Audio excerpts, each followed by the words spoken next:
and I'm here to talk to you a little bit about inquiry in the social studies. In this video, I'm going to give you a quick overview of the inquiry design model, or IDM. So first, we need to answer the question, what is inquiry? A short answer would be that inquiry learning occurs when teachers create experiences where students seek to investigate questions, problems, or scenarios that often lack clear answers. And another way to answer this question is just to think about what isn't inquiry. Well, it's definitely not the boring, direct instruction from lecture and textbooks that have long defined school experiences. So let's talk specifically about inquiry in the social studies. It's not any one thing. For example, one of the most effective modes of inquiry is just to democratically build classes around students' questions they have about the world and about social problems that we face.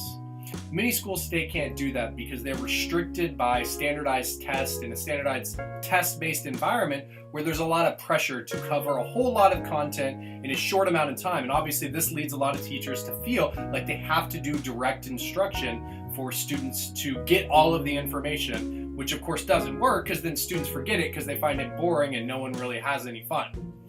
Inquiry learning often requires more thought, planning, and time than direct instruction, but there's a better payoff because it's more enjoyable, meaningful, and it's often effective because students remember the experiences and what they learned.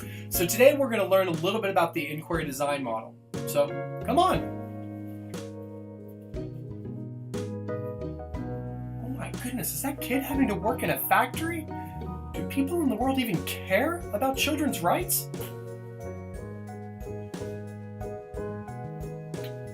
You know, just being back in Puerto Rico reminds me of a question I had.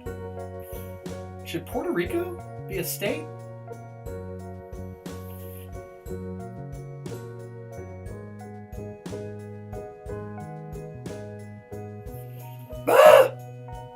I don't like this. I gotta get out of here. And I really need to know, was the American Revolution avoidable? Because I want to avoid this. If you're wondering what that was, those are examples of compelling questions for 3rd, 5th, and 7th grade inquiries. Yeah, they're supposed to put students in historical and contemporary dramas and bring those dramas back to life. And you can do inquiries with any grades. For example, with your kinder students, you might examine a question like, are all rules good rules? So let's talk about how do you make these inquiries actually happen? Alright, this is me backing up because I do need to give you a little bit of background and give credit where it's due. So the recent move towards inquiry really started with the publication of the C3 framework by the National Council for the Social Studies in 2013. This document includes an inquiry arc that can help teachers design inquiry lessons. But it didn't stop there. Kathy Swan, John Lee, and S.G. Grant have followed up with a couple of books in the site c3teachers.org. We're going to focus on the inquiry design model that's highlighted in lessons on c3teachers.org and their most recent book, right here, this one, the Inquiry Design Model, Building Inquiries in Social Studies. You should buy it. It's very helpful. It has a lot of metaphors in it too. So let's look at it. So here is the inquiry design model blueprint. It fits all on one page and provides an overview of a lesson for teachers to enact. And so further explanations and sources are going to be on additional pages because of course you can't get your sources and everything else and all the explanation or any accompanying worksheets or anything you need to include for students to enact the activities. But this gives you the blueprint of what you're going to do. C3 Teachers also has an IDM at a glance that provides an explanation for each box. And so that's a good place to start if you want to understand what is the inquiry design model. So let's look at an inquiry on children's rights as an example to try to figure out how you can make this happen. Alright, so let's look at an example of what an IDM can look like. And so this is a 3rd grade example that's on children's rights. And so you can see this is what it looks like when it's finished. Do people around the world care about children's rights is the compelling question. You can see the supporting questions in this nice picture here. This is exactly what for our classes our students are going to be doing is they're going to make them look like this. Here's the blueprint. that you can see. And then this is actually a really long one. It actually has a lot of description, which is great for teachers because it gives you a lot of background knowledge. Most of them are not near this long, and it kind of walks you through the things you need to know to understand all this. And so it goes through all the parts. It has really nice worksheets developed that you could just print out and use. So if you wanted to do this inquiry in your class, you could use it. And then you get down later here and it actually has the sources that you would use. And you can see there's a picture book and a video, and you can go down and see the other sources. The other thing I really like about this one is at the bottom, it also has vocabulary terms, which could be a good thing to focus on, especially for your English learners who you want to make sure that they're understanding the vocabulary that's being used in the lesson. So let's go through and we're going to talk about what that looks like and discuss that inquiry. So the first thing, just kind of before we jump in and talk about it, is just a couple ideas about the inquiry design model. First, the aim of it is to create a strong instructional sequence that builds up students' capacities to construct evidence-based arguments. So in the end, you want them to use evidence to make arguments, and that's a big part of democracy, is being able to make arguments using evidence and to convince others and to present arguments. The design is complex, it's iterative, it's creative, it's coherent, it's personal, contextual, collaborative, and challenging. The IDM book really goes into detail about these, but the short answer is that design doesn't go in one direction. You know, you may change things over time, you come up with a new idea and change stuff, but you really sometimes just have to make decisions and move forward because you don't want to get lost too much in it. But that's why it's really great to work with a partner on these and have other people to bounce ideas off of.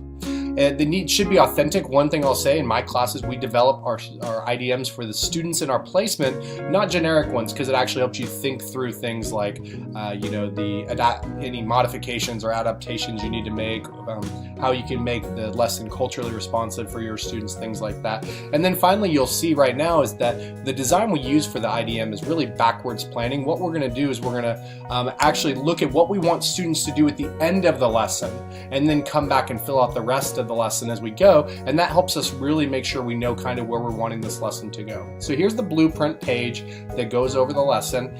The first component here is actually right here, where the students choose their standard or the content that they're choosing. This is for New York, but you'd want to choose it for wherever you are. So the TEKS in Texas, every state has their own standards, and you'd figure it out. You can also include any national standards like the C3 standards, or you could put the C3, the social studies themes, or other things that would fit here. So once you picked a topic, then you would try to figure out a compelling question. So this is the second step. And this is a really good compelling question. Do people around the world care about children's rights? That could be the basis of a good discussion. And you could come to the conclusion, yeah, in general, people do care about children's rights. They fight for it, they do all these things. Or you could use different examples and evidence and say, you know what? They really don't care enough. They don't do enough. Or you could have a more nuanced perspective that kind of points out that it happens in different ways. And that's what we're trying to get kids to do. And so when we think of compelling questions, there's a few tips I have for you real quick. Here's some questions that can help you figure out, is my question actually compelling? Is it concise? If it's too long, you can lose kids. Does it promote digging deeper? If it's really surface level and the students don't have to dig deep for answers, and there's not a lot of substance there, then it may not work. Is it debatable? This is probably the most important question. You got to be careful and not write an IDM that has inappropriate or unanswerable sides to it. So if you asked, for example, was slavery justifiable? That would be a bad question, because what you're going to do is you're creating a space now for students to argue, yes, slavery was justified. You don't want slavery promotion in your classroom. So you got to make sure the question's designed in ways that's debatable in an authentic way, that both sides, any type of answer to that question would be something that you'd want students to dig into. Do you want to answer it? Is a good question. Would my students care about it? Is it too academic? We got to get away from tell me the social, economic, and political reasons of this thing, because students find that boring. Do I have the resources and time to get there? And does it lead to more questions? Most inquiries should just be the start of understanding a topic, and hopefully kids will become curious about it. So then our next thing we're going to do is part 3. We're going to make sure our compelling question works by stress testing it, by coming up with what we want students to do at the end of the lesson, the summative performance task.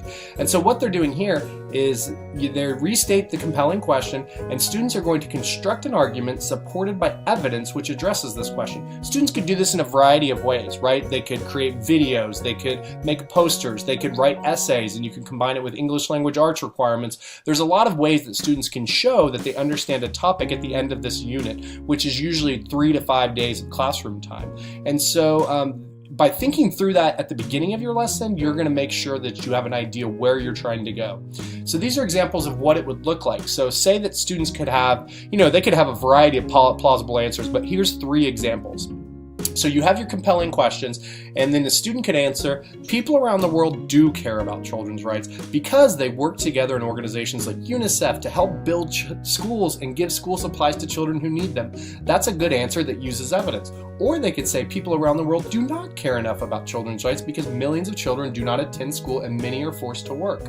Or they could have a more nuanced answer here that says some people care about children's rights, but more people should because UNICEF and politicians have fought for children's rights while other people take them for granted or don't fight for them. And so those are all good answers that you could have to it. And so if you come up with good answers to this, then you know your compelling question works and you kind of know where your lesson is going. And again, the older students are, the more different reasons they'll give, where they would have a claim and then they give a reason and provide evidence for that reason. So when you get with older students, they may have 3 or 4 reasons. With kinder kids, they may have 1. It just kind of depends on the questions you're asking. Okay, so the 4th part of completing the IDM is coming up with your supporting questions. In general, each supporting question is usually going to be about a day of activity, and these are all tied together with what you're going to have them do. And so this first supporting question here, let's just look at this one, is what are children's rights? And so this is a great supporting question because before you get too far, you want to make sure they understand. And so what you're having them do is looking at 2 sources here, a picture book, which I think we looked at earlier, and then a video by UNICEF called For Every Child. And they're going to look at these 2 sources, they're going to define the word rights, identify some of the universal rights of children, and state why these rights are important. Then they're going to look at the next class period. They would maybe look at why are some children's rights violated in some places. They'd look at the sources. These are 2 sources that are news articles, but what the teacher did is went to Newsella, which is a site which can make news articles age appropriate for reading, and then they use those articles to then do the performance task. And then the last one here really leads into the compelling question, how do people work to protect children's rights? And so it gives them a counter argument about the things people are doing, and you have your 2 sources here and another performance task. And so you see, this is the heart of what you're doing. And again, each of these days could be a lesson. And so that'll really fill out kind of the meat of what your lesson is going to look like.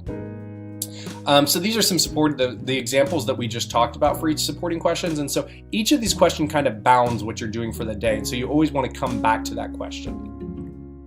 So then we go to our 5th section here, which is our featured sources. We just kind of reviewed that. Again, you could use primary sources here, like letters or maps from the time period, or pictures or diaries. You could use photographs, or you could use secondary sources like news articles, or you could use paintings or other things like that. In this case, there's picture books as part of it, there's videos as part of it. Whatever it is that students can use to kind of figure these issues out, you're going to want to use here. And then you have to figure out what are our formative assessments, our formative performance tasks. What are we going to have them do to make sure that they are understanding each of these supporting questions and the sources we're looking at? And so that could be, again, a variety of things, from having them write it down as an exit ticket before they leave the class, and then you look over it as a teacher to make sure they're understanding the ideas. So you could have them just, again, write in this first one, define the words, identify some of the universal rights of children, and state why they're important. They could do that right before they leave the class. You could look at it, and if there's any problems, then what you could do is remediate that the next day.